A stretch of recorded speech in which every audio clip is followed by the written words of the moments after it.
ஒரு அம்மா, அவங்களுக்கு 35 வயசு இருக்கும். குடும்பத்தில் எந்த கஷ்டமும் இல்லை. இருந்தாலும் காரணம் இல்லாமல் பிள்ளைங்க பேரில் கோவப்படுறது, எரிஞ்சு விடுறது அவங்க வழக்கம். பிள்ளைங்க அழும். உடனே அவங்க மனசும் சங்கடப்படும். இன்னொரு அம்மா, நல்ல வேலையில் இருக்கிறவங்க, வாரத்துக்கு ஒரு தடவையாவது தலைவலி வந்துடும். இவங்களுக்கெல்லாம் உடம்புல எந்த கோளாறும் இல்லை, மனசு மட்டும் சரியாக இருக்காது. தூக்க மாத்திரை கையில் வச்சுருப்பாங்க. 30-35 வயசுடைய பெண்களுக்கு சர்வசாதாரணமாக காணப்படுகிற மனக்கோளாறு இது.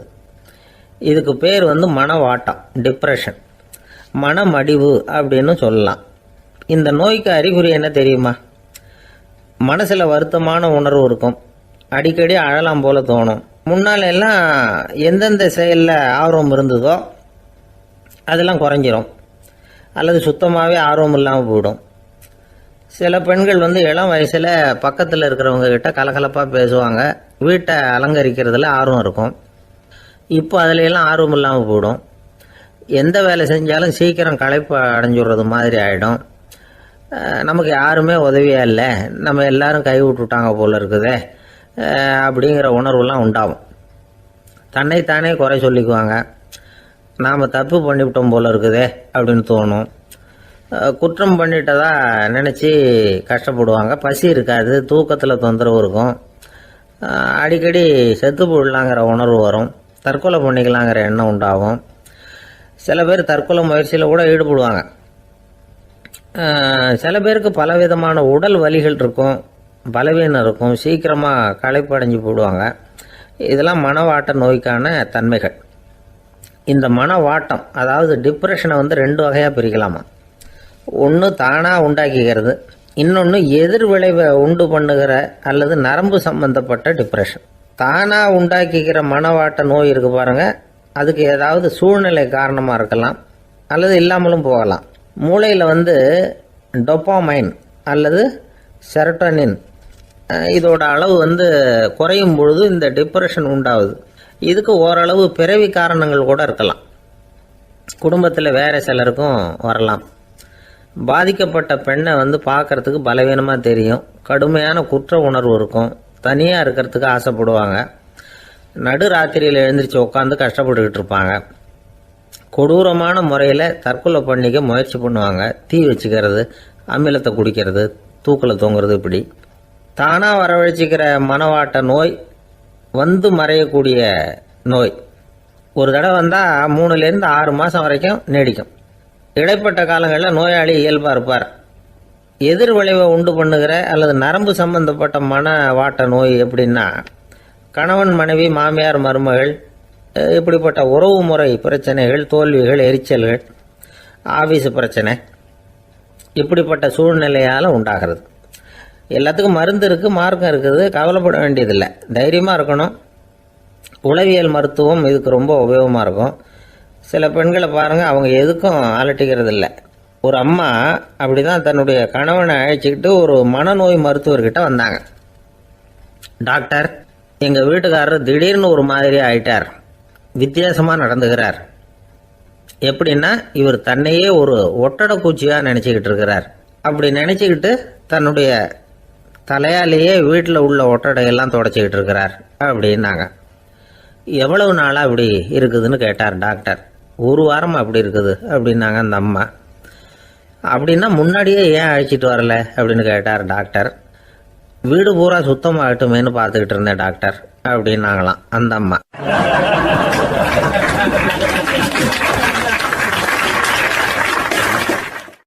ஒரு ஊரில் ஒரு ஞானி இருக்கிறார், ரொம்ப பெரிய ஞானி, ரொம்ப வயசாயிட்டுது. கடைசி காலத்தில் அவர்கிட்ட சில பேர் வந்தாங்க. உங்கள் குரு யார் அப்படின்னு கேட்டாங்க. அவர் நிமிர்ந்து பார்த்தார். எனக்கு ஆயிரக்கணக்கான குருமார்கள் உண்டு, அவங்க பேரெல்லாம் சொல்லணும்னா இந்த காலம் பத்தாது, ஆனால் முக்கியமான ஒரு 3 பேரை பற்றி மட்டும் உங்களுக்கு சொல்கிறேன் அப்படின்னாராம். அப்புறம் சொன்னார், அந்த 3 பேரில் ஒருத்தன் ஒரு திருடன். ஒரு சமயம் ஒரு பாலைவனம் வழியாக நான் போய்கிட்டு இருந்தேன். அப்போது வழி தவறி போய் ஒரு கிராமத்துக்கு போயிட்டேன். அது இருட்டு நேரம், நடு ராத்திரி, ஊரே உறங்கி போச்சு. அந்த நேரத்தில் ஒரு ஆள் மட்டும் ஒரு வீட்டு சுவத்தில் ஏதோ பண்ணி உள்ளே நுழையிறதுக்கு முயற்சி பண்ணிகிட்டு இருக்கிறான். அவங்கிட்ட போய் நான் இன்னைக்கு இங்கே எங்கே தங்க முடியும் அப்படின்னு கேட்டேன். அதுக்கு அவன், இந்த ராத்திரி வேளையில் அது ரொம்ப சிரமம், ஒரு திருடனோட உங்களால் தங்க முடியும்னா நீங்கள் என்னோட தங்கலாம் அப்படின்னா. நான் அவங்க கூட 1 மாதம் தங்கியிருந்தேன். ஒவ்வொரு நாள் ராத்திரியும் இப்போ நான் என்னுடைய வேலைக்கு போகிறேன், நீங்கள் ஓய்வு எடுத்துக்கோங்க அப்படின்னு சொல்லிவிட்டு போவான். அவன் திரும்பி வந்த உடனே உனக்கு ஏதாவது கிடைச்சிதான்னு நான் கேட்பேன். அதுக்கு அவன் இன்னைக்கு ராத்திரி ஒன்றும் இல்லை, நாளைக்கு மறுபடியும் முயற்சி பண்ணுவேன் அப்படின்பா. எப்பவும் அவன் நம்பிக்கை இழந்ததே கிடையாது, எப்பவும் சந்தோஷமாகவே இருப்பான். நானும் ரொம்ப காலமாக தியானம் பண்ணிக்கிட்டே இருந்தேன், ஒன்றுமே நடக்கலை. ஆனால் நான் என்ன பண்ணேன் தெரியுமா, மனசு வருத்தப்படும், நம்பிக்கை இழந்துருவேன். அப்போல்லாம் அந்த திருடனுடைய விடாமுயற்சி தான் ஞாபகத்துக்கு வரும். அதனால் அந்த திருடன் எனக்கு ஒரு குரு. என்னுடைய 2வது குரு யாருன்னா அது ஒரு நாய். இது எப்படின்னா, ஒரு சமயம் எனக்கு ரொம்ப தாகமாக இருந்தது. ஒரு நதியை நோக்கி போய்கிட்டு இருந்தேன். அப்போ ஒரு நாயும் வந்தது, அதுக்கும் தாகம். ஓடி வந்து ஆற்றை பார்த்துது. அதோட நிழல் வந்து ஆற்றுல தெரிஞ்சுது. அதை பார்த்ததும் பயந்துட்டுது. அதாவது அது தன்னுடைய சொந்த உருவத்தையே கண்டு பயந்தது. அதை பார்த்து குறைக்குது, திரும்பி ஓடிச்சு. ஆனால் அதுக்கு தாகம் அதிகமாக இருந்ததுனால அது மறுபடியும் திரும்பி வந்தது. பார்த்தா மறுபடியும் தண்ணியில் நாயோட உருவம் தெரியுது. இப்படி சில தடவை பண்ணிச்சு. இருந்தாலும் கடைசியில் தண்ணியில் குதிச்சுட்டுது துணிஞ்சி. இப்படி குதித்த உடனே அதோட உருவமும் மறைஞ்சுட்டுது. இதை பார்த்தேன். நான் என்ன புரிஞ்சுக்கிட்டேன்னா, எவ்வளவுதான் பயம் இருந்தால் கூட ஒருத்தன் தைரியமாக காரியத்தில் இறங்கணும் அப்படிங்கிறத புரிஞ்சுக்கிட்டேன். இந்த போதனை அந்த நாய்கிட்ட இருந்து எனக்கு கிடைச்சிது. இது ஒன்று. அடுத்தது என்னுடைய 3வது குரு யாருன்னா அது ஒரு சின்ன குழந்தை. நான் ஒரு சமயம் ஒரு நகரத்துக்கு போனேன். அங்கே ஒரு குழந்தை எரிகிற மெழுகுவத்தி ஒன்று எடுத்துக்கிட்டு வந்தது. நான் அந்த குழந்தைய பார்த்து வேடிக்கையாக கேட்டேன், ஏன் பாப்பா இந்த மெழுகுவத்தியை நீயாவே கொளுத்துனியா அப்படின்னு கேட்டேன். ஆமான்னுது அந்த குழந்தை. சரி, இந்த மெழுகுவத்தி முன்னாடி எரியாமல் இருந்தது, இப்போ எரியுது. இந்த மெழுகுவத்திக்கு வெளிச்சம் எங்கேருந்து வந்தது, அதை எனக்கு காட்ட முடியுமா அப்படின்னு கேட்டேன் அந்த குழந்தைகிட்ட. இதுக்கு அந்த குழந்தை சிரிச்சுக்கிட்டு அந்த மெழுகுவத்தியை ஊதி அணைச்சுட்டுது. அதுக்கப்புறம் என்னை பார்த்து கேட்டுது, இப்போ இந்த மெழுகுவத்தியின் வெளிச்சம் போனதை பார்த்தீங்க இல்லையா, அது எங்கே போச்சுன்னு எனக்கு சொல்லுங்க அப்படின்னுது. அந்த குழந்தை இப்படி கேட்டதும் என்கிட்ட இருந்த ஆணவம் அழிஞ்சுட்டுது. நான் படித்ததெல்லாம் அந்த வினாடியில் சுக்கு நூறாக போயிட்டுது. என்னுடைய முட்டாள்தனத்தை நான் உணர்ந்தேன் அப்படின்னு இவ்வளவும் அந்த ஞானி விவரமாக சொன்னாராம். அதனால் நாம் இன்னார்கிட்ட இருந்து தான் இதை கற்றுக்கணுங்கிறது இல்லை, யாருக்கிட்டே இருந்தும் எதையும் கற்றுக்கலாம். நம்மால் ஒருத்தன் ஒரு நாய் வளர்த்துக்கிட்டோம்னா அந்த நாய்க்கு வால் கிடையாது, யாரோ ஏற்கனவே வெட்டி எடுத்துட்டாங்க. இந்த நாய் தான் சார் எனக்கு குரு, அதுகிட்டே இருந்து கூட நான் பாடம் கற்றுக்கிட்டு இருக்கிறேன் அப்படின்னா. அப்படி என்ன கற்றுக்கிட்டேன் இந்த வால் இல்லாத நாய்கிட்டே இருந்து அப்படின்னு கேட்டோம். நாம் யாருக்கிட்டையும் வாலாட்டக்கூடாது அப்படிங்கிற பாடத்தை அதுகிட்டே இருந்து தான் நான் கற்றுக்கிட்டேன் அப்படின்னா.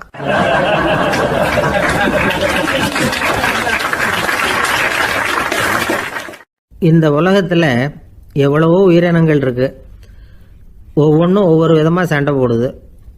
இப்போ 2 மாடு சண்டை போட்டுக்குதுன்னு வச்சுங்க, என்ன பண்ணும், 2 முட்டிக்கும்.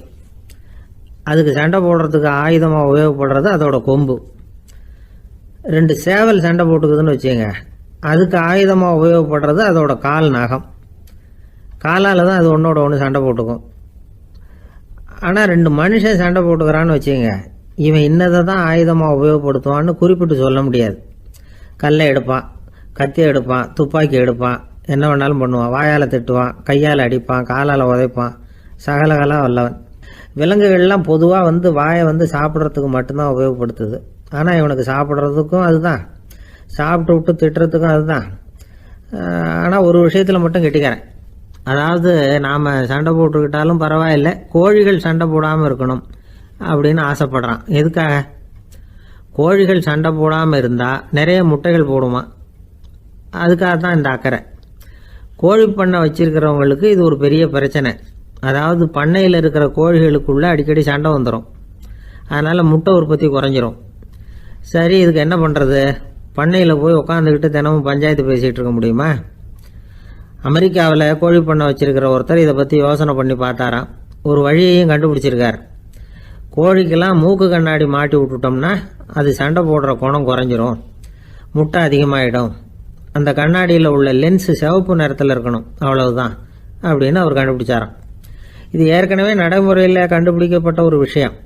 ஆனால் எல்லா கோழிக்கும் சிவப்பு மூக்கு கண்ணாடி எப்படி மாட்டி விடுறது? அப்படியே மாட்டி விட்டாலும் அது நழுவாமல் இருக்கணுமே. இப்போ நாமெல்லாம் நடு விரலால் மூக்கு கண்ணாடி நடுவில் தொட்டு அப்படி ஸ்டைலாக சரி பண்ணிக்கிறோம். அது மாதிரி கோழி எப்படி சரி பண்ணிக்கும்? இதுதான் பிரச்சனை. இதுக்கு அவர் என்ன வழி கண்டுபிடிச்சாருன்னா, கோழிக்கெல்லாம் மூக்கு கண்ணாடிக்கு பதிலாக விழியொட்டு வில்லைகள், கான்டாக்ட் லென்ஸ், அதை பொருத்தி விட்டா என்ன அப்படின்னு யோசனை பண்ணார். அதே மாதிரி பண்ணார். அதே மாதிரி செஞ்சு பார்த்தார், வெற்றி. அதுக்கப்புறம் கோழியெல்லாம் சண்டை போட்டுக்கலையாம், சமாதான பிரியர்கள் ஆகிட்டு தான். கோழிகளுக்கு இயல்பாகவே சண்டை போடுற குணம் உண்டு. ஆனால் அதோட கண்ணுக்கு பார்க்குற பொருள்லாம் ரோஜா நிறத்துலையோ அல்லது இன்னும் சொல்ல போனால் அழுத்தமான சிவப்பு நிறத்துலையோ தெரிஞ்சதுன்னா சண்டை போடுற குணம் குறைஞ்சிருதான். அந்த சமயத்தில் அது அதிகமாகவும் முட்டையிட ஆரம்பிச்சுடுதான். அதே நேரத்தில் இறை எடுக்கிறத கூட குறைச்சிக்குதான். இது ஏன் இப்படி பண்ணுதுங்கிறது விஞ்ஞானிகளுக்கு இன்னமும் புரியலையா. எப்படியோ அமெரிக்க கோழிகள்லாம் கான்டாக்ட் லென்ஸ் பொருத்திக்க ஆரம்பித்தாச்சு. கோழி கழுத்தை பிடிச்சிக்கிட்டு ஒரு சில வினாடிகளில் அதை பொருத்தி போடுறாங்களாம்.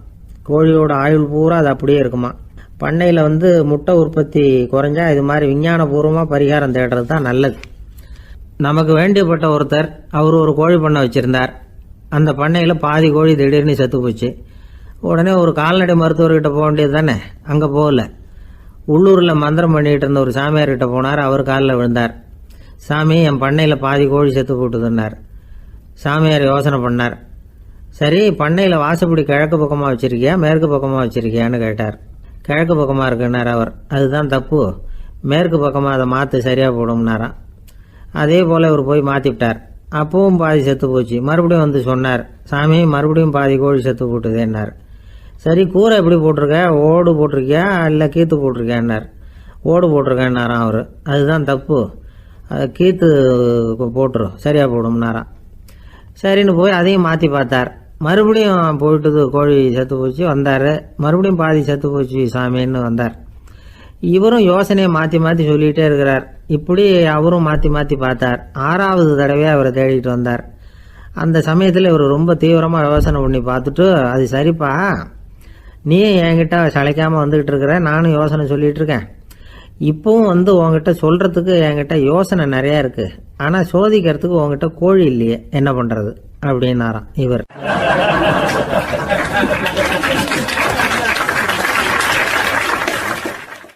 ஒரு ஊரில் ஒரு பெரிய ஞானி இருந்தார். அவர் படுக்கையில் இருந்தார். இன்னும் கொஞ்ச நேரம்தான் அவர் இந்த உலகத்தில் இருக்க போகிறார். அவரை சுற்றி ஏகப்பட்ட கூட்டம். ஏற்கனவே அவருடைய உபதேசங்களை கேட்டவங்க பல பேர் அவரை சுற்றி நிற்கிறாங்க. அந்த ஞானி மெதுவாக கண்ணை திறந்து பார்க்குறார். எல்லாரும் அவருடைய கடைசி வார்த்தையை கேட்கறதுக்காக அவளோட காத்துக்கிட்டு இருக்கிறாங்க. அந்த ஞானி மெதுவாக பேச ஆரம்பித்தார். நான் என்னுடைய வாழ்நாள் பூராவும் உங்களுக்கு நிறைய போதனைகள் சொல்லிக்கிட்டு இருக்கிறேன். பேரானந்தம், மகிழ்ச்சி, தியானத்தன்மை, இதை பற்றியெல்லாம் சொல்லியிருக்கிறேன். இப்போ நான் வேற ஒரு கரைக்கு போய்கிட்டு இருக்கிறேன். நான் இனிமேல் இந்த கரையில் இருக்க மாட்டேன். நீங்கள் நான் சொன்னதையெல்லாம் கேட்டீங்க, ஆனால் எதையும் நீங்கள் நடைமுறைப்படுத்தி பார்க்கல. எல்லாம் கேட்டதோடு சரி, அதோட விட்டுவிட்டீங்க. அப்புறம் அதை தள்ளி போட்டுக்கிட்டே வந்துட்டீங்க. மேலும் அதை தள்ளி போடுறதுல எந்த பிரயோஜனமும் கிடையாது. இப்போ நான் போய்கிட்டு இருக்கிறேன். உங்களில் யாராவது என்னோட வர்றதுக்கு தயாரா அப்படின்னு கேட்டார். அவ்வளவுதான். யாரும் வாயை திறக்கல. ஒரே மௌனம், சத்தமே இல்லை. ஒருத்தர் பார்த்துக்கிட்டே நிற்கிறாங்க. அந்த கூட்டத்தில் ஒரு ஆள் அந்த ஞானி கூடவே 40 வருஷத்துக்கு மேலே இருந்திருக்கிறான். அவனும் வாயை திறக்காமல் இன்னொருத்தன் முகத்தை பார்த்துக்கிட்டே நிற்கிறான். இந்த சமயத்தில் பின்னாடி நின்றுக்கிட்டு இருந்த ஒருத்தன் கையை தூக்கினான். ஞானி அவனை பார்த்தார். சரி, ஒருத்தனுக்காவது நம்மோட வர்றதுக்கு தைரியம் இருக்குது அப்படின்னு நினச்சார். ஆனால் அந்த ஆள் என்ன சொன்னான் தெரியுமா? ஐயா, நீங்கள் கேட்குறப்போ நான் உடனே எழுந்திருக்கல, கையை மட்டும்தான் தூக்கினேன். என்ன காரணம்னா, நான் எப்படி அடுத்த கரைக்கு சேர்றதுங்கிறது தெரிஞ்சுக்கிறதுக்காக தான். அந்த விவரத்தை மட்டும் இப்போ உங்ககிட்ட இருந்து நான் தெரிஞ்சுக்க ஆசைப்படுறேன். ஏன்னா இப்போ நான் உங்கள் கூட வர்றதுக்கு தயாராக இல்லை. எவ்வளவோ காரியங்களை நான் இன்னும் இங்கே முடிக்க வேண்டி இருக்குது. வீட்டுக்கு ஒரு விருந்தினர் வந்திருக்கிறார். என்னுடைய இளைய மகனுக்கு கல்யாணம் பண்ணி வைக்கணும். அதனால் இன்றைக்கி உங்கள் கூட வர முடியாது. அது மட்டும் இல்லை, இப்போ உங்கள் கூட அடுத்த கரைக்கு வந்தால் திரும்பி வர முடியாதுன்னு வேறு சொல்கிறீங்க. அதனால் இப்போ நான் வரலை. இன்னொரு நாள் நிச்சயமாக நான் வர்றேங்க, உங்களை சந்திக்கிறேன். அதனால் இப்போ நீங்கள் இன்னொரு தடவை எங்களுக்கு விளக்கமாக சொல்லணும். ஏற்கனவே பல தடவை சொல்லியிருக்கிறீங்க. தயவு பண்ணி இப்போ ஒரு தடவை சொன்னீங்கன்னா சௌகரியமாக இருக்கும். அந்த அடுத்த கரையை அடையிறது எப்படி, இப்போ ஒரு தடவை அதை விளக்கமாக சொல்லிட்டீங்கன்னா நல்லா ஞாபகப்படுத்திக்குவேன். அது சரியான சமயம் வர்றப்போ இது எனக்கு உதவியாக இருக்கும் அப்படின்னு நானா. ஆனால் உண்மை என்ன தெரியுமா? அந்த சரியான சமயம் வரவே இல்லை. அப்படிங்கிறது தான் உண்மை. இப்படி அந்த கதை முடியும். இந்த கதை அந்த ஒரு ஆளுக்கு மட்டும் இல்லை, கிட்டத்தட்ட எல்லாருக்குமே அது பொருந்தும் அப்படிங்கிறாங்க விவரம் தெரிஞ்சவங்க. எல்லாருமே அந்த சரியான தருணத்துக்காக தான் காத்துக்கிட்டு இருக்கிறாங்களாம். அதுக்காக ஜோசியம் பார்க்குறாங்க, கைரேகை பார்க்குறாங்க, நாளைக்கு என்ன நடக்குங்கிற ஆவலில் எல்லாரும் காத்துக்கிட்டு இருக்கிறாங்க. ஆனால் அந்த ஒரு நாள் ஒருபோதும் வரப்போகிறதில்ல. நீங்கள் தள்ளி போடுறதுக்காக பல அர்த்தமில்லாத காரணங்களை தேடுறீங்க அப்படிங்கிறார் ஒரு ஞானி. காத்திருக்கிறதுலேயே நம்ம காலம் ஓடி போயிடுது. ஏன்னா இன்னைக்கு நாம் சிந்திக்கிறது நாளைக்கு நாம் சிந்திக்கிறது இல்லை. ஒவ்வொரு நாளும் ஒவ்வொரு மாதிரி போயிடுது. நாளைக்கு மறுநாளை பற்றியே சிந்திக்கிறோம். இப்படியே அது பாட்டுக்கு போயிடும். கரையை தொட்டு பார்க்குறது எப்போ, இதுதான் கேள்வி. நமக்கு வேண்டியப்பட்ட ஒருத்தர் ஒரு ரயில்வே பிளாட்ஃபாரத்தில் நின்றுட்டு இருக்கிறார்.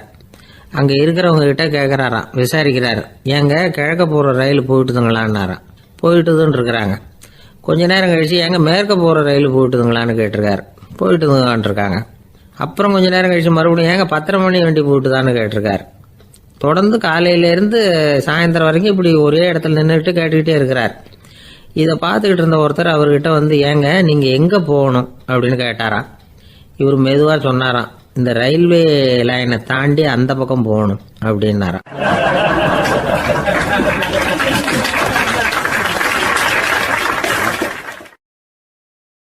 ஆஃபீஸில் வேலை பார்க்குற ஒருத்தர் வந்தார். பேசாமல் ஒரு 10 நாள் லீவு போட்டுடலாமா பார்க்குறேன் அப்படின்னார். ஏன்னு கேட்டோம். என்னுடைய மேலதிகாரி ஒரு முசுடு சார், அவர்கிட்ட வேலை பார்க்குறது ரொம்ப கஷ்டமாக இருக்குது அப்படின்னார். ஆஃபீஸில் வேலை பார்க்குறவங்கெல்லாம் ஒரு விஷயத்தை நல்லா ஞாபகத்தில் வச்சுக்கணும். மேலதிகாரிங்கிறவர் ஒரு பெரிய மகான் இல்லை, அவரும் ஒரு மானிட பிறவி தான். சராசரி மனுஷனுக்குள்ள பலம் பலவீனம் ரெண்டும் அவருக்கும் உண்டு. அதனால் அவரை கொஞ்சம் அனுசரித்து போகிறதுக்கு பழகிறது தான் நல்லது.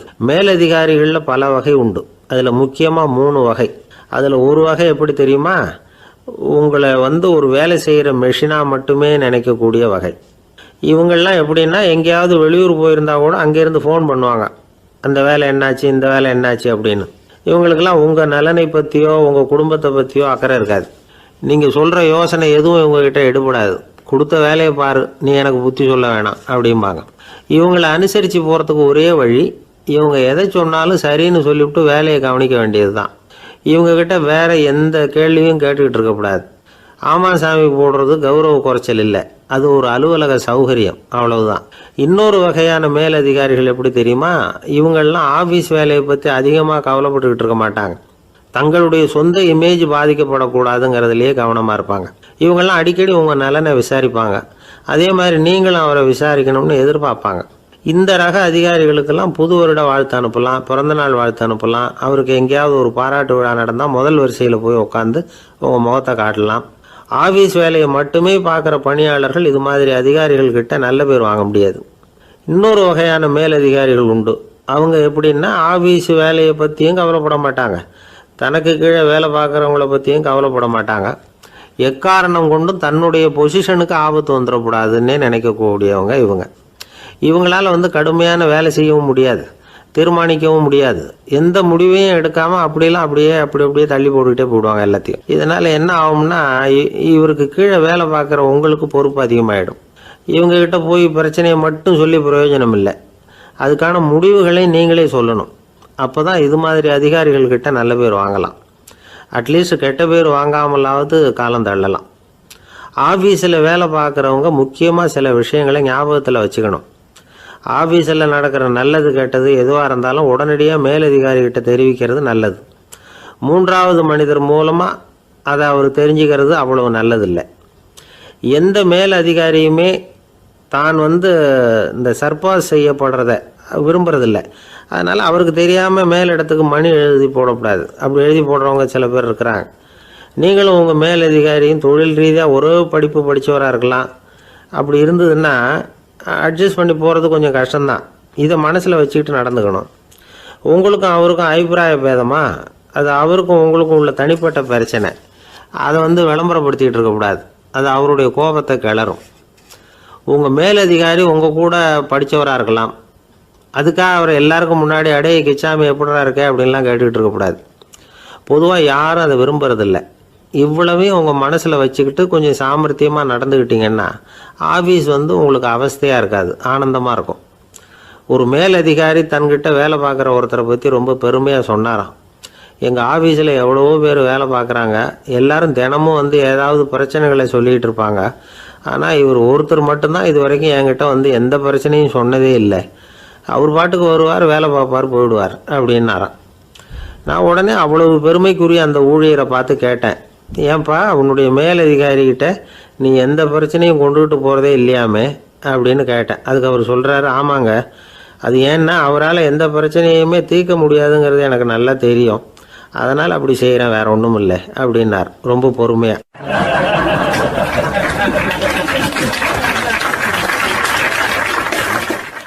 ஒருத்தர் ரொம்ப கவலையோடு உட்காந்துருந்தார். எதை பற்றி சார் கவலைப்படுறீங்கன்னு கேட்டோம். எதிர்காலத்தை பற்றி கவலைப்படுறேன்னார். ஏன்னு கேட்டோம். என்ன பண்ணுறதுன்னே தெரியல சார், எதிர்காலம் ஒரே இருட்டாக இருக்குது, பாதையே புரியலன்னார். இன்றைக்கி நம்ம இளைஞர்கள் பல பேருக்கு எதிர்காலம் இருட்டாக தான் தெரியுது. அவங்கெல்லாம் இந்த கதையை கொஞ்சம் கேட்கணும். ஒரு மலை அடிவாரத்தில் ஒரு சின்ன கிராமம். அந்த மலை ரொம்ப உயரமானது. அடர்த்தியாக செடி கொடிகள் மரங்கள் அதில் மண்டி கிடக்குது. பகல் வேளையில் இருட்டாக தான் இருக்கும், அவ்வளோ அடர்த்தி. அந்த மலை உச்சியில் ஒரு கோவில். நாள் ராத்திரியே புறப்பட்டாதான் காலையில் அந்த கோயிலுக்கு போய் சேர முடியும். கிராமத்து இளைஞன் ஒருத்தன் அந்த மலை உச்சிக்கு போக வேண்டியிருந்தது. கையில் ஒரு விளக்கை எடுத்துக்கிட்டு நாள் ராத்திரியே புறப்பட்டான். புறப்பட்டு போனவன் கிராமத்து எல்லையிலேயே நின்றுட்டான். ஏன் தெரியுமா? அவன் கையில் இருந்த விளக்கோட வெளிச்சம் 10 அடி தூரத்துக்கு தான் தெரியுது. அது வரைக்கும் தான் பாதை தெளிவாக இருக்குது. அதுக்கு அப்பால எல்லாம் ஒரே இருட்டாக இருக்குது, பாதை புரியல. இவன் யோசனை பண்ணி பார்த்தான். மனசுக்குள்ள ஒரு சந்தேகம். 10 அடி தூரம் தானே வெளிச்சம் தெரியுது, அப்படின்னா நாம் 10 அடி தூரம் தானே போக முடியும். அதுக்கும் அந்தாண்ட ஒரே இருட்டாக இருக்குது, அதில் எப்படி நாம் நடந்து போகிறது? நாம் ரொம்ப தூரம் நடந்து போய் ஆகணுமே. அப்படிப்பட்ட நினப்பெல்லாம் அவனுக்கு வந்துவிட்டது. இதுதான் அவன் மனசில் ஏற்பட்ட தயக்கம். இப்படி யோசிச்சுக்கிட்டே அந்த இளம் ஆசாமி புறப்பட்ட இடத்துலயே நின்றுக்கிட்டு இருக்கிறான். அந்த சமயத்தில் ஒரு வயசான பெரியவர் அந்த பக்கமாக வந்தார். அவர் கையில் இதை விட சின்னதாக ஒரு விளக்கு வச்சுருந்தார். அது எப்படின்னா அது ஒரு 5 அடி தூரத்துக்கு தான் வெளிச்சம் காட்டுது, அவ்வளவு சின்ன விளக்கு. அவரும் மலை உச்சிக்கு போகிறதுக்காக தான் வந்துகிட்டு இருக்கிறார். அவரை பார்த்து இவன் கேட்டான், என்ன பெரியவரே, இவ்வளவு சின்ன விளக்கை வச்சுக்கிட்டு அவ்வளவு தூரத்துக்கு எப்படி மலையேற போகிறீங்க அப்படின்னு கேட்டான். நீ ஏன் இப்படி தயங்கிட்டே நிற்கிறேன்னு கேட்டார் பெரியவர். என்கிட்ட இருக்கிற விளக்கு 10 அடி தூரத்துக்கு தான் பாதையை காட்டுதுன்னா. இப்போ பெரியவர் சொன்னார், தம்பி, உன் கையில் இருக்கிற விளக்கு கொடுக்குற வெளிச்சத்தை வச்சு நீ முதல்ல 10 அடி தூரம் முன்னாடி போ. 10வது அடியில் போய் நின்றுக்கிட்டு பாரு, மறுபடியும் ஒரு 10 அடி தூரத்துக்கு பாதை தெரியும். இப்படி உன் கையில் இருக்கிற விளக்கு தொடர்ந்து வெளிச்சம் காட்டிக்கிட்டே இருக்கும். நீ முன்னேற முன்னேற அந்த வெளிச்சமும் முன்னேறும். அதனால் எத்தனை கிலோமீட்டர் தூரம் வேணும்னாலும் நீ இந்த 10 அடி தூரம் வெளிச்சத்தை வச்சுக்கிட்டே நீ போயிடலாம், புறப்படு அப்படின்னார். இப்போ தான் அந்த பெரியவர் சொன்னது இளைஞனுக்கு பளிச்சுன்னு புரிஞ்சுதான். உடனே உற்சாகமாக புறப்பட்டான், உச்சிக்கு போய் சேர்ந்தான். இந்த கதையிலேருந்து நாம் புரிஞ்சிக்க வேண்டியது என்ன தெரியுமா? நீண்ட கால திட்டம் ஒன்று போடும் பொழுது நமக்கு முன்னாடி இருக்கிறத மறந்துட்டு மனசை போட்டு குழப்பிக்க கூடாது. உங்கள் கையில் என்ன இருக்கோ அதுலேயே உங்கள் எதிர்காலம் மறைஞ்சிருக்குது. கண் முன்னாடி தெரியறத வச்சு ஆரம்பிங்க, போக போக வழி தானாக புலப்படும் அப்படிங்கிறார் ஒரு பெரியவர். பெரிய பயணங்களையெல்லாம் இப்படி தான் நடத்த வேண்டியிருக்கும். ஒவ்வொரு அடியாக எடுத்து வச்சா ஓடி போய் சேர்ந்து விடலாம். மலைச்சி போய் நின்றுட்டா நின்றுக்கிட்டே இருக்க வேண்டியது தான். நம்ம ஆள்லாம் ரொம்ப மோசமாக இருக்கிறாங்க. ஒருத்தன் அப்படி தான் நீண்ட தூர பிரயாணம் ஒன்று புறப்பட்டான். ரயில் போய்கிட்டே இருந்தது. கொஞ்சம் தூரம் போச்சு, பாதி வழியில் கையில் வச்சுருந்த டிக்கெட்டை காற்றுல விட்டுட்டான். ஐயோ, என் டிக்கெட்டு போயிட்டுதே அப்படின்னு கத்த ஆரம்பிச்சுட்டான். பக்கத்தில் இருந்த பெரியவர் அவனை பார்த்து பரிதாபப்பட்டு, கவலைப்படாத தம்பி, போனால் போகுது, வேற டிக்கெட் வாங்கிக்கலாம் அப்படின்னு ஆறுதல் சொன்னார். அதுக்கு அவன் சொல்கிறான், சார், நான் அதுக்காக அழலை, அந்த டிக்கெட்டு கிடைச்சா தானே நான் எந்த ஊருக்கு போகணுங்கிறது எனக்கு தெரியும் அப்படிங்கிறான்.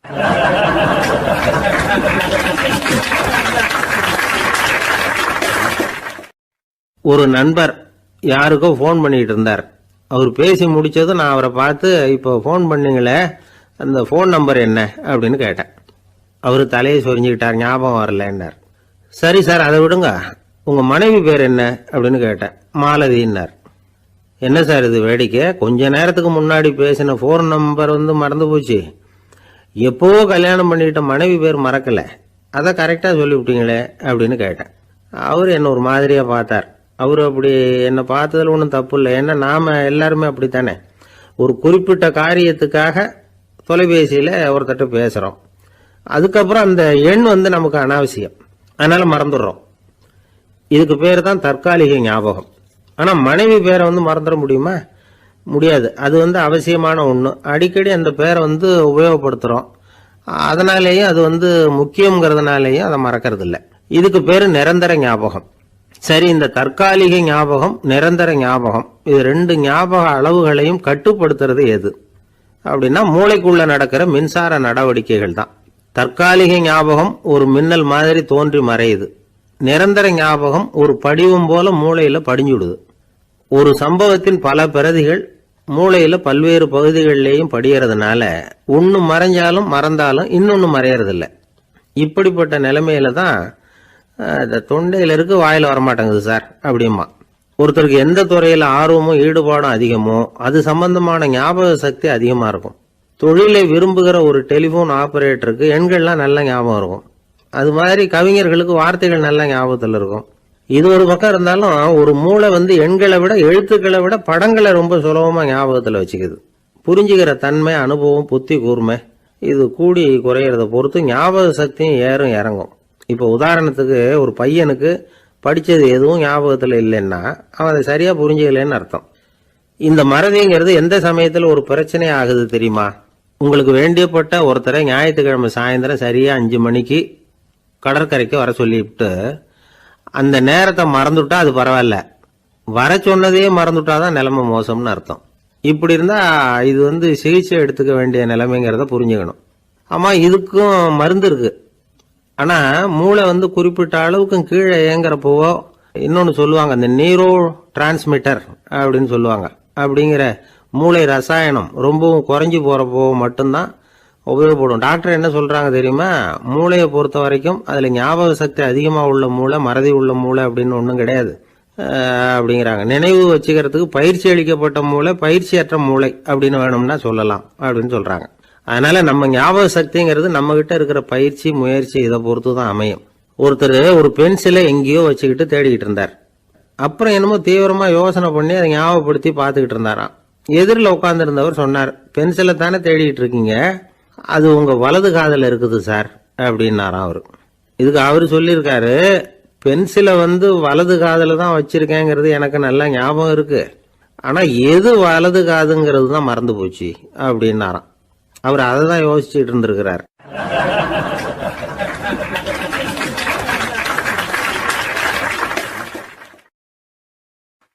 ஒருத்தர் ஓடி வந்தார்.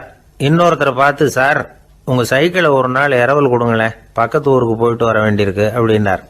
இவர் சைக்கிளை கொடுத்து பத்திரமா கொண்டுட்டு போங்கன்னார்.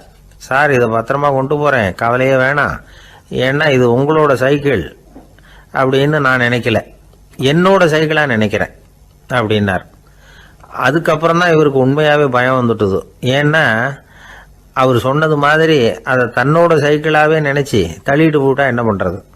எது எதை நம்முடையதா நினைக்கணுங்கிறதுக்கு ஒரு வரையறை இருக்குது. சில பேர் ஆஃபீஸையே வீடாக நினச்சி விடுறது உண்டு.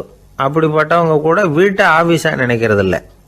ஏன்னா வீட்டில் இவர் ஆஃபீஸராக நடந்துக்க முடியறதில்லை. இதெல்லாம் ஒரு பக்கம் இருக்கட்டும், இப்போ விஷயத்துக்கு வருவோம்.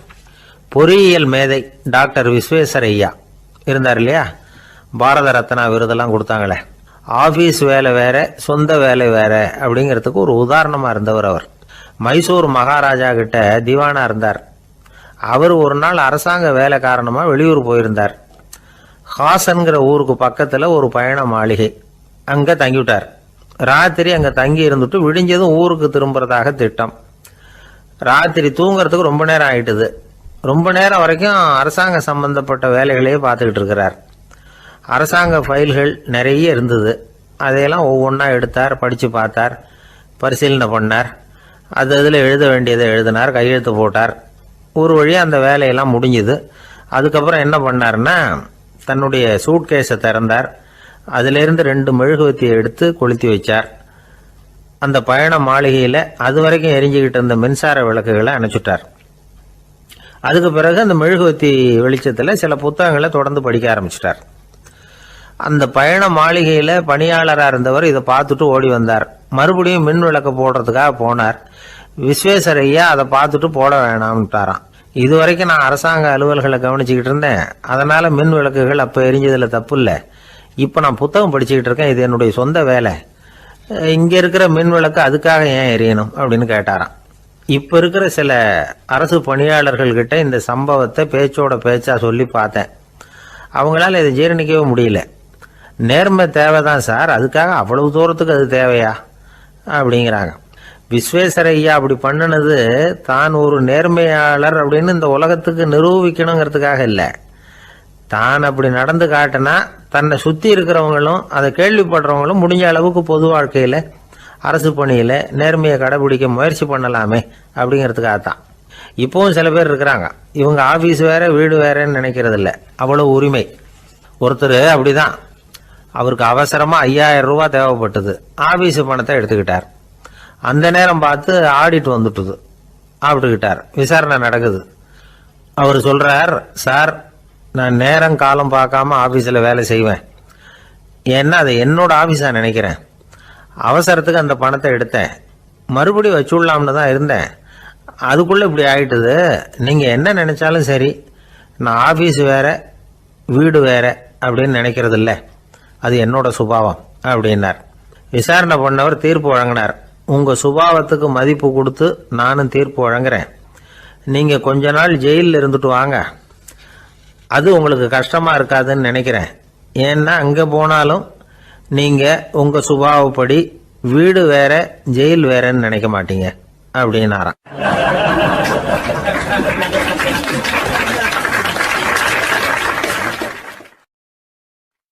சில பேர் ஆளை பார்த்தா 60 வயசு மாதிரி தோணும், உண்மையான வயசு என்னன்னு பார்த்தா 40 அல்லது 45. சில பேரை பார்க்கறதுக்கு 45 மாதிரி தெரியும், உண்மையிலேயே 65 தாண்டி இருப்பாங்க. ஒரு மனிதனுக்கு 2 வகையான வயது உண்டுங்கிறார் ஓஷோ. அதாவது உடம்புக்குன்னு ஒரு வயசு, மனசுக்குன்னு ஒரு வயசு. முதல் உலக மகாயுத்தம் நடந்தது இல்லையா, அது முடிஞ்சதுக்கு அப்புறம் முதல் தடவையா மனிதனின் மூளை வளர்ச்சியை பற்றி மனநல வைத்தியர்கள் ஒரு கணக்கெடுப்பு சோதனை நடத்தினாங்களாம்.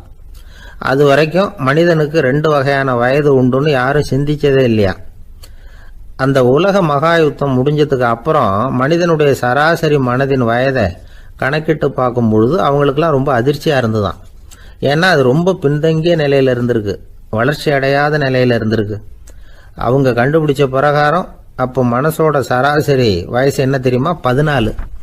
அப்படின்னா பார்த்துங்க, உடல் ரீதியாக ஒருத்தரோட வயசு 70 கூட இருக்கலாம், ஆனால் மனசோட வயசு 14 தான். இதுக்கு நேர்மாறாக அமைஞ்சு போச்சுன்னு வச்சுங்க. அதாவது ஒருத்தருக்கு உண்மையிலேயே 14 வயசு, அதாவது உடலோட வயசு 14, அவரோட மனசின் வயசு 70ன்னு வச்சுக்கோங்க. இப்படி அமைஞ்சுட்டுதுன்னா அவர் சீக்கிரம் ஞானத்தன்மை அடைஞ்சிருவார் அப்படின்னு அர்த்தம். இப்போ நமக்கெல்லாம் உடம்போட வயசு மனசோட வயசு ரெண்டும் ஒன்றா இருந்துட்டா அதுவே போதும், அதுவே பெரிய விஷயம். இப்போ எமர்சன் கிட்ட போய் ஒருத்தர் கேட்டாரா உங்கள் வயசு என்ன அப்படின்னு. அவர் உடனே பதில் சொல்லியிருக்கார் 360 வருஷம் அப்படின்னாராம். கேட்டவர் குழம்பி போயிட்டார். அவர் என்ன சொல்கிறாரு, 360 வயசா, என்ன நம்ம காதில் தான் சரியாக விழலையா? எமர்சன் எப்பவும் உண்மையை பேசுகிற ஒரு சிறந்த அறிவாளி, அவர் இப்படிலாம் பொய் சொல்ல மாட்டாரே அப்படின்னு ஒரு யோசனை பண்ணிக்கிட்டே இவர் மறுபடியும் அவர் கிட்ட போனாராம். ஐயா நீங்கள் சொன்னது சரியாக என் காதில் விழலை, அதனால் மறுபடியும் கேட்குறேன் உங்கள் வயசு என்ன அப்படின்னாராம். எமர்சன் மறுபடியும் சொல்லியிருக்கிறார் 360 வருஷம்னு. வந்தவருக்கு உண்மையிலேயே அதிர்ச்சியாக போட்டுது.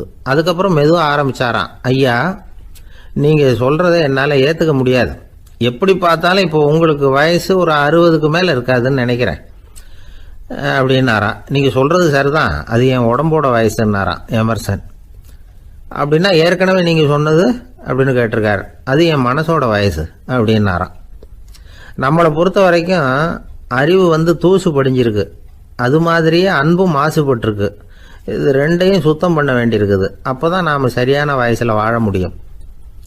ஒரு ஆசாமி இருக்கிறார், அவருக்கு உடம்போட வயசு அதிகம், மனசோட வயசு ரொம்ப குறைச்சல், குழந்தை மாதிரி. அவர் ஒரு ஆஸ்பத்திரியில் படுத்திருக்கிறார். நர்ஸம்மா எல்லாருக்கும் மருந்து கொடுத்துட்டு போகிறாங்க. கொஞ்ச நேரம் கழித்து திரும்பி வந்தாங்க. அப்போ இவர் அந்த அம்மாவை கூப்பிட்டு சொல்கிறார், இதை பாருங்கள் சிஸ்டர், நீங்கள் எல்லாருக்கும் சின்ன சின்ன மாத்திரையாக கொடுத்துட்டு எனக்கு மட்டும் நீளமான மாத்திரையாக கொடுத்துட்டீங்க, முழுங்கிறதுக்கு ரொம்ப கஷ்டமாக போச்சு, இனிமேல் எனக்கும் சின்ன மாத்திரையாக கொடுங்க சிஸ்டர் அப்படின்னாராம். அந்த அம்மா உடனே அதிர்ச்சியாகி தலையில் அடிச்சுக்கிட்டாங்களாம். நான் கஷ்டப்பட்டு மாத்திரையை முழுங்கினத்துக்கு நீங்கள் ஏமா தலையில் தட்டிக்கிறீங்க அப்படின்னு கேட்டிருக்காரு இவர். இதுக்கு அவங்க சொல்லியிருக்கிறாங்க, நான் உங்களுக்கு கொடுத்துட்டு போனது மாத்திரை இல்லைங்க, அது தெர்மாமீட்டர் அப்படின்னாங்களாம்.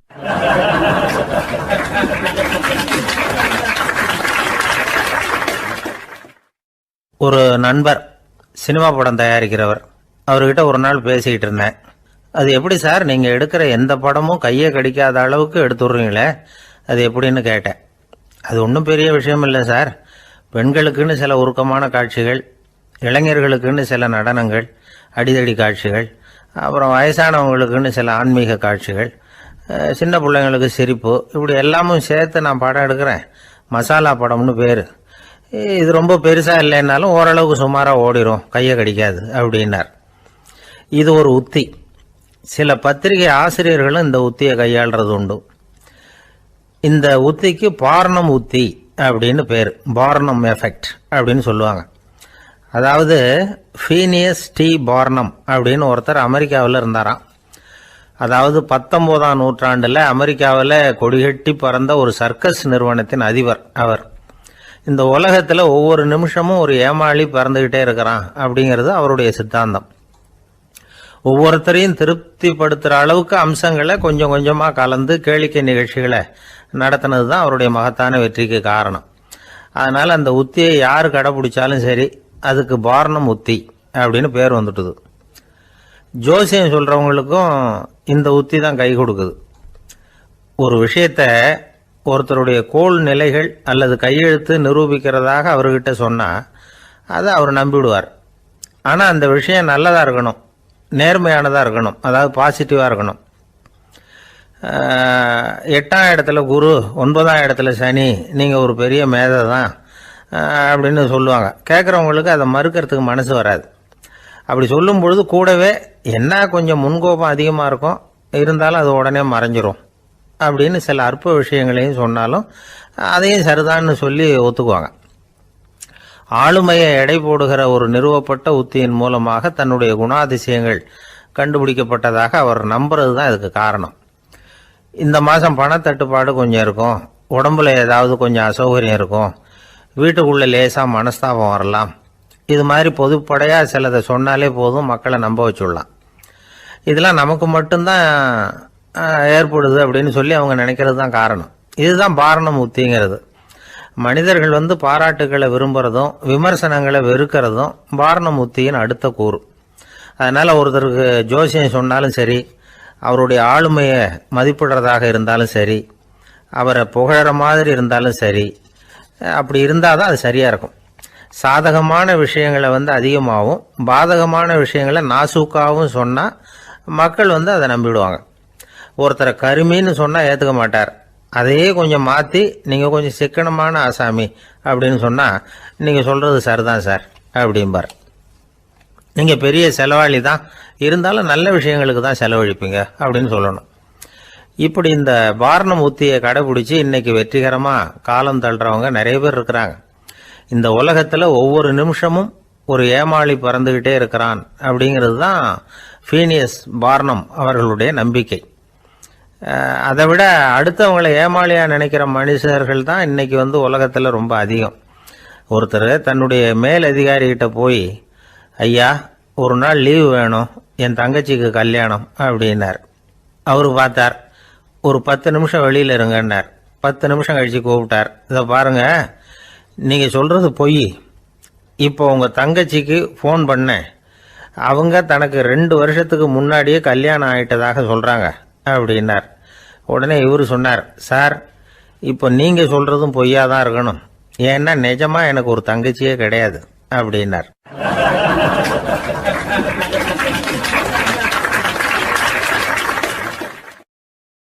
ஒரு நீதிமன்றம், அங்கே ஒரு கொலை வழக்கு சம்பந்தமாக விசாரணை நடந்துக்கிட்டு இருக்குது. அந்த வழக்கறிஞர் ரொம்ப தீவிரமாக வாதாடிக்கிட்டு இருக்கிறார். தன்னுடைய கட்சிக்காரர் நிரபராதிங்கிறது அவருக்கு நல்லா தெரியும். அதனால தான் அவர் சார்பாக வாதாடுறதுக்கே ஒத்துக்கிட்டார். அப்படி அவர் மும்முரமாக வாதாடிக்கிட்டு இருக்கிற சமயத்தில் அவசரமாக தந்தி ஒன்று வந்து சேர்ந்தது. அதை வாங்கி படித்து பார்த்தார். அதுக்கப்புறம் அதை மடித்து தன்னுடைய கோட்டு பையில் வச்சுக்கிட்டு தொடர்ந்து வாதாட ஆரம்பிச்சிட்டார். பேசி முடித்தார். அதுக்கப்புறம் அங்கே கோர்ட்டில் இருந்த சக வக்கீல்கள் அவர்கிட்ட வந்தாங்க. தந்தி ஒன்று வந்ததே, என்ன விஷயம் அப்படின்னு விசாரிச்சாங்களாம். அப்போ அவர் சொல்லியிருக்கிறார், ஊரில் சிகிச்சைக்காக போயிருந்த என்னுடைய மனைவி இறந்து போனதாக தந்தி வந்திருக்குது அப்படின்னாராம். மற்ற வக்கீல்களுக்கு அதிர்ச்சி. என்னங்க இது, மனைவி இறந்ததை விட கேஸு முக்கியமாக உங்களுக்கு அப்படின்னு கேட்டிருக்கிறாங்க. இறந்து போன என் மனைவி மறுபடியும் திரும்பி வர போகிறதில்ல. ஆனால் என்னுடைய கட்சிக்காரர் ஒரு கொலை வழக்கில் மாட்டிக்கிட்டார். அவரும் நிரபராதி. அவர் உசுரை நான் காப்பாற்ற வேணாமா? இதுதான் என்னுடைய கடமை அப்படின்னாராம். இப்படி இவர் சொன்னதும் எல்லாரும் அப்படியே திகைச்சு போய் நின்றுட்டாங்களாம். சரி, கடமைக்கு முக்கியத்துவம் கொடுத்த அந்த வழக்கறிஞர் யார் தெரியுமா? அவர் தான் இரும்பு மனிதர் சர்தார் வல்லபாய் பட்டேல். குஜராத் மாநிலத்தில் 1875 அக்டோபர் 31 அன்றைக்கு ஜாவேரி பாய் அப்படிங்கிறவருக்கு 4வது பிள்ளையாக அவர் பிறந்தாராம். இந்த ஜாவேரி பாய் யார் தெரியுமா? ஜான்சி ராணி லட்சுமி பாய் போர் படையில் ஒரு வீரராக பணிபுரிஞ்சவர். இளம் வயசில் வல்லபாய் பட்டேல் ரொம்ப சிரமப்பட்டு படிச்சிருக்கார். விடாமுயற்சி வெற்றியை கொடுத்தது. கல்லூரியிலையும் காலடி வச்சார். அதுக்கப்புறம் வக்கீல் பட்டத்தையும் வாங்கினார். பிரிட்டிஷ் ஆட்சி நடந்துக்கிட்டு இருந்த சமயம் குஜராத்தை சேர்ந்த பர்டோலி தாலுக்காவில் விவசாயிகள் மேலே அரசாங்கம் திடீர்னு நில வரியை வசதி விட்டு தான். ஏழை விவசாயிகள் ரொம்ப கஷ்டப்பட்டுருக்காங்க. அரசாங்கம் வரி செலுத்தாத விவசாயிகளின் நிலங்களையெல்லாம் ஜப்தி செஞ்சுதான். அரசாங்கத்தை எதிர்க்கிறவங்களையெல்லாம் கைது பண்ணி சிறையில் அடைச்சுட்டாங்களாம். சில பேர் வீடு வாசல் ஆடு மாட்டையெல்லாம் விற்று கூட வரி கட்ட வேண்டிய நிலைமைக்கு ஆளாயிட்டாங்க. வழக்கறிஞர் வல்லபாய் பட்டேல் நில வரியை உடனே ரத்து பண்ணணும் அப்படின்னு பம்பாய் கவர்னருக்கு ஒரு கடிதம் எழுதினார். எந்த பலனும் இல்லை. உடனே எல்லா விவசாயிகளையும் அணி திரட்டினார். அதுக்கு தானே தலைமை தாங்கினார். சத்தியாகிரகம் நடத்தினார். அந்த பகுதியில் எந்த வேலையும் நடக்கலை. வேறு வழி இல்லை. ஆட்சியாளர்கள் உடனே வரியை ரத்து பண்ணாங்க. சிறையில் இருந்தவங்களெல்லாம் வெளில விட்டாங்க. 1928 ஆகஸ்ட் 6 சர்க்காருக்கும் விவசாயிகளுக்கும் இடையில் ஒரு உடன்பாடு ஏற்பட்டது. அதுக்கப்புறம் தான் நிலைமை சரியாக போச்சான். வல்லபாய் பட்டேலின் பொது சேவையை பாராட்டின பொதுமக்கள் அவருக்கு சர்தார் அப்படிங்கிற பட்டத்தை கொடுத்தாங்களாம். சர்தார்னா தலைவர் அல்லது தளபதின்னு அர்த்தம். இரும்பு மனிதர்னு இவருக்கு பேர். இருந்தாலும் நகைச்சுவை உணர்வும் இவருக்கு நிறைய உண்டு. ஒரு தடவை ஒரு பத்திரிகை நிருபர் வந்திருக்கார். சர்தார் பட்டேல்கிட்ட அவருக்கு பிடிச்ச பண்பாடு கலாச்சாரம் எது அப்படின்னு கேட்கணும்னு ஆசை. அதனால் அவரை பார்த்து கேட்டாராம், ஏங்க உங்களுக்கு பிடிச்ச கல்ச்சர் எது அப்படின்னு கேட்டிருக்கார். இதுக்கு சர்தார் பட்டேல் சொன்ன பதில் என்ன தெரியுமா? எனக்கு பிடிச்ச கல்ச்சர் அக்ரிகல்ச்சர் அப்படின்னாராம்.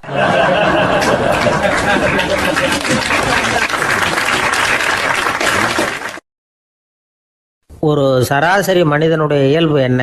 இன்பம் வந்தால் துள்ளி குதிப்பான், துன்பம் வந்தால் சோர்ந்து போய் ஒரு மூலையில் உட்காந்துருவான். இவன் தான் சராசரி மனிதன்.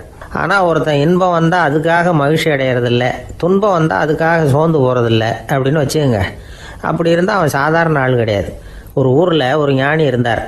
அவரை தேடிட்டு ஒரு பெரியவர் வந்தார்.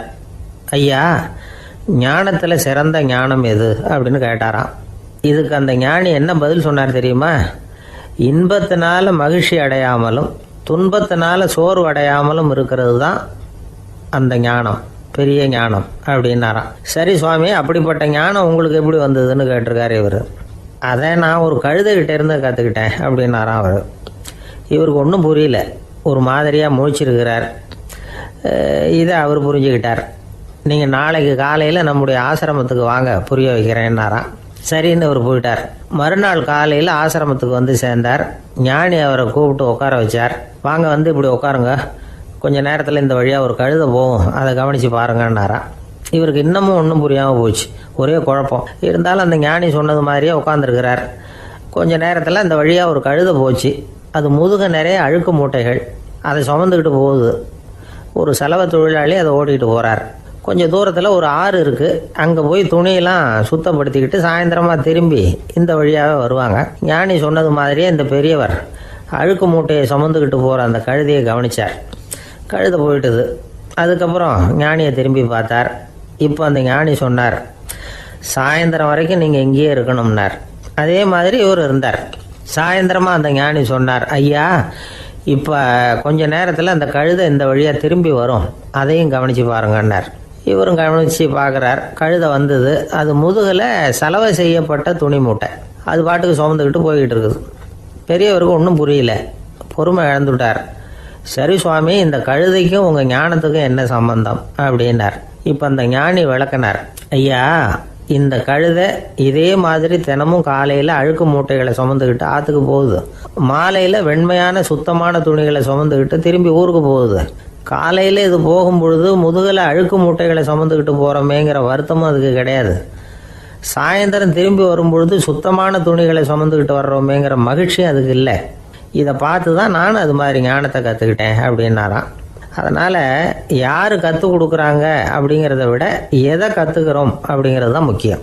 ஒரு சினிமா பார்க்குறோம், ஒரு அருவி கொட்டுறது மாதிரி காட்சி வருது, தண்ணீர் வழியுது. படம் முடிஞ்சதும் பார்த்தீங்கன்னா அந்த திரை என்ன நனைஞ்சு போயா இருக்கும்.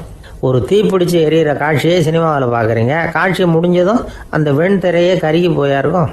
படத்தில் வர்ற தண்ணீரும் நெருப்பும் அந்த திரையை பாதிக்கிறது இல்லை. நாம் அந்த திரை மாதிரி இருக்கிறதுக்கு கற்றுக்கணுமா. அந்த பக்குவம் வந்துவிட்டதுன்னா இன்பமும் துன்பமும் நம்ம எதுவும் செய்யாது. ஒரு சினிமாவை பார்க்குற வரைக்கும் சிரிக்கலாம், அழலாம். பார்த்துட்டு வெளியில் வரும்பொழுது அழுதுகிட்டே வரக்கூடாது. ஒருத்தர் வந்தார், அப்படி படம் முடிஞ்சு வெளியில் வரும்பொழுது அருவி மாதிரி கண்ணீர் சிந்திக்கிட்டே வரார். ஏன் சார் படம் அவ்வளவு சோகமா அப்படின்னு கேட்டார். இன்னொருத்தர், இல்லை சார், கூட்டம் ரொம்ப குறைச்சல் சார், மொத்தம் படம் பார்க்க வந்தவங்களே 15 பேர் தான் சார் அப்படின்னார் கண்ணீரை தொடச்சிக்கிட்டே. அதுக்கு நீங்கள் ஏன் சார் அழறீங்கன்னு கேட்டார் அவர். இந்த படத்தோட தயாரிப்பாளரே நான் தான் சார் அப்படின்னாரா இவர்.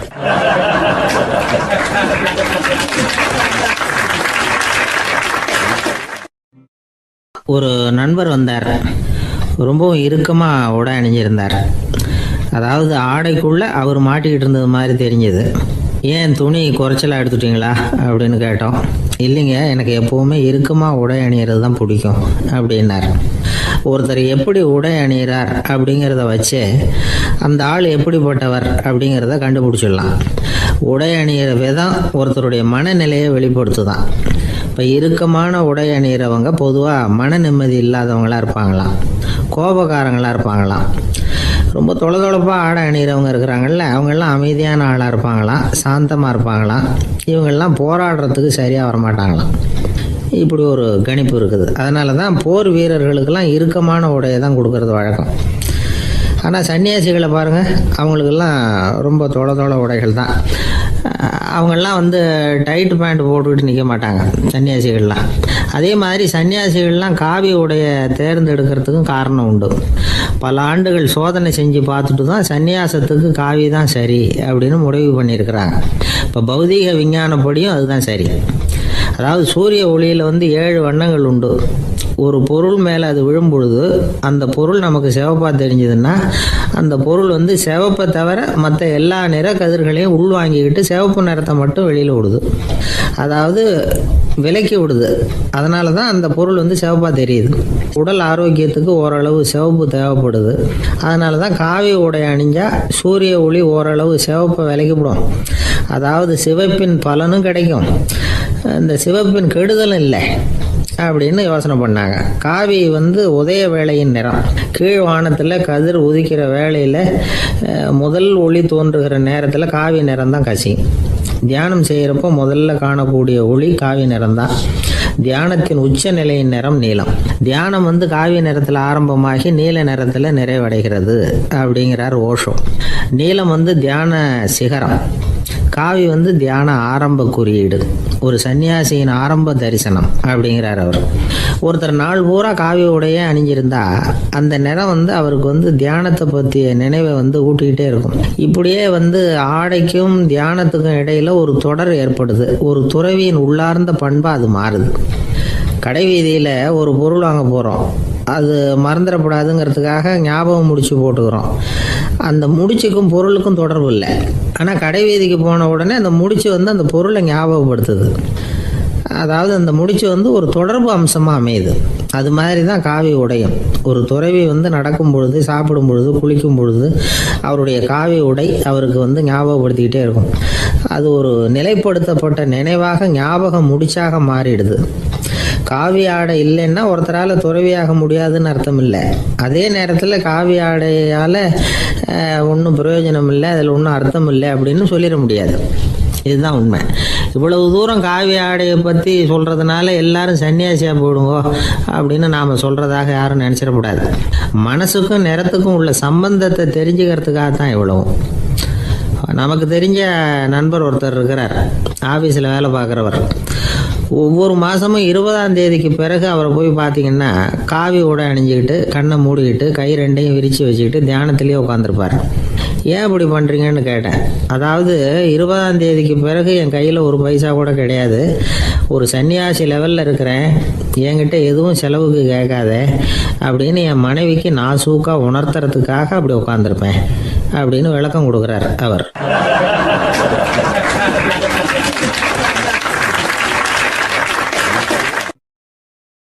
ஒருத்தர் வேகமாக நடந்து போகிறார். கடத்தெருவில் ஒரு ஸ்வீட்டு கடையை பார்க்குறார். உடனே சடன் பிரேக் போட்டது மாதிரி நிற்கிறார். ஒரு ஸ்வீட் வாங்கி சாப்பிட்லாமேன்னு மனசு சொல்லுது. டாக்டர் வேணாம்னு சொல்லியிருக்கிறார், உடம்புக்கு ஒத்துக்காது, அதனால் அது வேணாம்னு சொல்லுது அறிவு.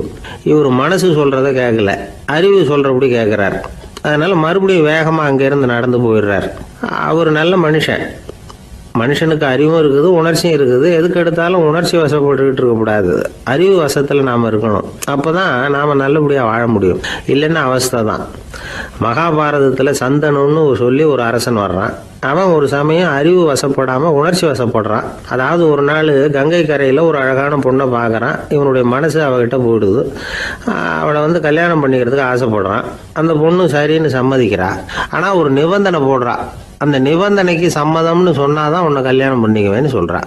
சரி, அவள் போட்ட நிபந்தனை என்ன தெரியுமா? இது மாதிரி நான் உங்கள் மனசு புண்படுற மாதிரி எந்த காரியம் பண்ணாலும் நீங்கள் என்ன ஏன்னு கேட்கக்கூடாது, நான் செய்கிற காரியத்தை தடுக்கவும் கூடாது. அப்படி நீங்கள் செஞ்சால் அடுத்த கணமே நான் உங்களை பிரிஞ்சு போயிடுவேன். இதுதான் அந்த பொண்ணு போட்ட நிபந்தனை. சந்தன அரசன் இந்த நிபந்தனையை ஒத்துக்கலாமா? இதை அறிவுபூர்வமாக யோசிச்சிருந்தா இதுக்கு கட்டுப்பட்டுருக்க மாட்டான். இந்த நிபந்தனைக்கு நான் சம்மதிக்க மாட்டேன்னு தான் சொல்லியிருக்கணும். ஆனால் அவன் அந்த நேரத்தில் உணர்ச்சி வசத்தில் இருந்தான். அதனால் நீ என்ன சொன்னாலும் சரின்னு ஒத்துக்கிட்டான். அவள் கல்யாணம் பண்ணிக்கிட்டான். இதனால் என்ன ஆச்சு? 7 பச்சை இளம் குழந்தைகளை பிறந்த உடனே அவள் கங்கையில் தூக்கி எறிஞ்சி கொல்லக்கூடிய கோர காட்சியை இவன் ஒன்று பின்னாடி ஒன்றா பார்க்க வேண்டியதாக போச்சு. கடைசியில் 8வது குழந்தை பிறந்ததுன்னு தான் அவனுடைய அறிவு மேலோங்குது. அந்த கொடிய செயலை தடுத்து நிறுத்துறான். அந்த 8வது குழந்தை தான் பின்னாடி பீஷ்மர் ஆகிறார். ஒரு பக்தி பிரசங்கத்தில் ஒரு பேச்சாளர் இந்த விஷயத்தை சொல்லிவிட்டு இன்னொரு விஷயமும் சொன்னார். அது என்னன்னா, சந்தனு மன்னன் அறிவுக்கும் உணர்ச்சிக்கும் நடுவில் அகப்பட்டு தவிச்சதுனால அவன் வம்சத்தில் வந்த கௌரவர்கள் உணர்ச்சி வசப்பட்டாங்க, பாண்டவர்கள் அறிவு வசப்பட்டாங்க அப்படின்னு சொன்னார். மனுஷனுக்கு உணர்ச்சியை விட அறிவு மேலோங்கி இருக்கணுங்கிறது சரிதான். ஆனால் அந்த அறிவை எப்படி உபயோகப்படுத்துகிறோங்கிறது முக்கியம். ஒருத்தர் சொன்னார், சார் இன்னைக்கு கோயம்புத்தூரில் ஒரு கல்யாணம், அதுக்கு நான் போக முடியலேன்னு நினைக்கும் பொழுது மனசுக்கு ரொம்ப வருத்தமாக இருக்குது சார் அப்படின்னார். ரொம்ப உணர்ச்சி வசப்பட்டார். அதுக்காக கவலைப்படாதீங்க சார், ஒரு வாழ்த்து தந்தி கொடுத்துருங்களேன் அப்படின்னார் இன்னொருத்தர். அது எப்படி சார் முடியும்னார் அவர். நான் தானே சார் கல்யாண மாப்பிள்ளை அப்படிங்கிறார் அந்த ஆள்.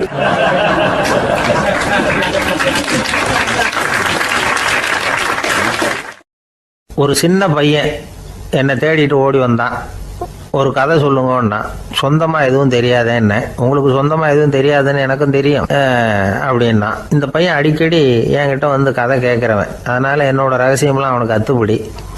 அதனால தான் அவ்வளவு தெளிவாக அடிச்சு விட்றான். சரி, இப்போ என்ன செய்யலாம்னு, பழைய கதை ஏதாவது ஒன்று சொல்லுங்களேன்னா. உனக்கு கிருஷ்ணதேவராயரை தெரியுமான்னு. அவர்கிட்ட நேரில் பழக்கம் இல்லை, ஆனால் அவரை பற்றி புஸ்தகத்தில் படிச்சிருக்கேன்னா. சரி, இவங்கிட்ட மேற்கொண்டு பேச்சு கொடுத்தா நம்மளை ஒரு மாதிரி ஆக்கி விடுவான் அப்படிங்கிறத யூகம் பண்ணிட்டு அவனை உட்கார வச்சு கடைசி வரைக்கும் குறுக்க பேசக்கூடாது அப்படின்னு ஒரு கண்டிஷனையும் போட்டுட்டு அந்த கதையை சொன்னேன். ஒரு சமயம் கிருஷ்ணதேவராயர் சமஸ்தானத்துக்கு ஒரு பெரிய வித்வான் சேர்ந்தாராம். என்னோட போட்டி போடுறதுக்கு இந்த ஊரில் யாராவது இருக்கீங்களா அப்படின்னு சவால் விட்டாராம். அந்த ஊரில் இருந்த பெரிய பெரிய வித்வான்லாம் இது ஏதுடா வம்பா போச்சுன்னு நினைக்க ஆரம்பிச்சிட்டாங்க. யாரும் அந்த ஆளோட போட்டி போடுறதுக்கு தயாராக இல்லை. எல்லாரும் நடுங்கிக்கிட்டு இருக்கிறாங்க. அந்த நேரத்தில் ஒருத்தன் மட்டும் தைரியமாக முன்னுக்கு வந்தான். அது யாருன்னா தெனாலிராமன். அந்த சமஸ்தானத்தில் விகட கவி அவன். என்ன அனுப்புங்க போட்டிக்கு, நான் ஜெயிச்சு காட்டுறேன்னா. உனக்கு அவ்வளவு தைரியம் இருக்குதா அப்படின்னு கேட்டாங்க. தைரியம் மட்டும்தான் என்கிட்ட இருக்குது, ஆனால் தைரியம் இருந்தால் அதிர்ஷ்டம் தேடிட்டு வருங்கிறது எனக்கு தெரியும் அப்படின்னா. அடுத்த நாள் போட்டி ஆரம்பமாச்சு. அந்த பெரிய வித்வான் வந்து நின்னார். தெனாலிராமன் எதிரில் வந்து நின்னா. அந்த வித்வான் ஒரு விரலை காட்டினார். தெனாலிராமன் பதிலுக்கு 2 விரலை காட்டினான். வித்வான் 3 விரலை காட்டினார். இவன் உடனே 4 விரலை காட்டினான். உடனே 5 விரலை காட்டினார் அவர். தெனாலிராமன் உடனே தன்னுடைய கை முஷ்டியை காட்டினான், கையை மூடி காட்டினான். அவ்வளோதான். அந்த பெரிய வித்வான் கிருஷ்ணதேவராயர் காலில் விழுந்தார். நான் தோத்துட்டேன், என் தோல்வியை ஒத்துக்கிறேன் அப்படின்னு சொல்லிவிட்டார். கிருஷ்ணதேவராயர் அவரை தனியாக அழைச்சிட்டு போய் என்ன நடந்ததுன்னு விசாரித்தார். அந்த வித்வான் விளக்கம் கொடுத்தார். ஆண்டவன் ஒருவன் தான் உண்டுங்கிறத விளக்கறதுக்காக நான் ஒரு விரலை காட்டினேன். அப்படி இல்லை, சக்தியை சேர்த்தா சக்தி சிவன் 2 பேர் உண்டுன்னு உங்கள் வித்வான் 2 விரலை காட்டினார். மூர்த்திகள் 3 பேருங்கிறதுக்காக நான் 3 விரலை காட்டினேன். வேதங்கள் 4ன்னு சொல்லி அவர் 4 விரலை காட்டினார். பஞ்சபூதங்கள் 5ன்னு நான் 5 விரலை காட்டினேன். அதையெல்லாம் அடக்கி ஆளணும்னு சொல்லி அவர் கையை மூடி உறுதியாக காட்டினார். அடடா, உங்கள் வித்வானுக்கு எப்பேற்பட்ட அறிவு! அவர் தான் ஜெயிச்சார், நான் தோத்துட்டேன் அப்படின்னார் அவர். அப்படி சொல்லிவிட்டு அவர் போயிட்டார். அதுக்கப்புறம் தெனாலிராமனை கூப்பிட்டு என்னப்பா நடந்தது அப்படின்னு கேட்டாராம். அதுக்கு தெனாலிராமன் விளக்கம் கொடுத்துருக்குறான். அவன் முதல்ல என்னை கொன்னுடுவேன்னு அந்த வித்வான் ஒரு விரலை காட்டினான். உடனே ஒரு 2 கண்ணையும் தோண்டி போடுவேங்கிறதுக்காக நான் 2 விரலை காட்டினேன். உனக்கு நாமம் போட்டுருவேன்னு சொல்லி 3 விரலை காட்டினான். அதை அழிச்சிருவேன்னு 4 விரலை காட்டினேன். உன்னை அரைஞ்சிருவேன்னு அவன் 5 விரலை காட்டினான். நான் உங்களை குத்தி போடுவேன்னு சொல்லி கையை மூடி காட்டினேன் அப்படின்னா. இப்போ பாருங்க, ஜெயிச்சது யார்? தைரியம் மட்டும் இருந்துட்டா அதிர்ஷ்டம் தானாக தேடி வருங்கிறது எவ்வளவு உண்மையாக போச்சு. அதனால் நாம் எப்பவும் தைரியமாக இருக்கணும்னு சொல்லிவிட்டு என் எதிரில் கதை கேட்டுட்டு உட்காந்துருந்த சின்ன பையனை பார்த்தேன். அவன் என்னை நிமிர்ந்து பார்த்தான். அவன் தன்னோட கை கால் 2ஐயும் ஒரு மாதிரியாக என் முன்னால் தூக்கி 20 விரலை காட்டினான். எனக்கு ஒன்றும் புரியல.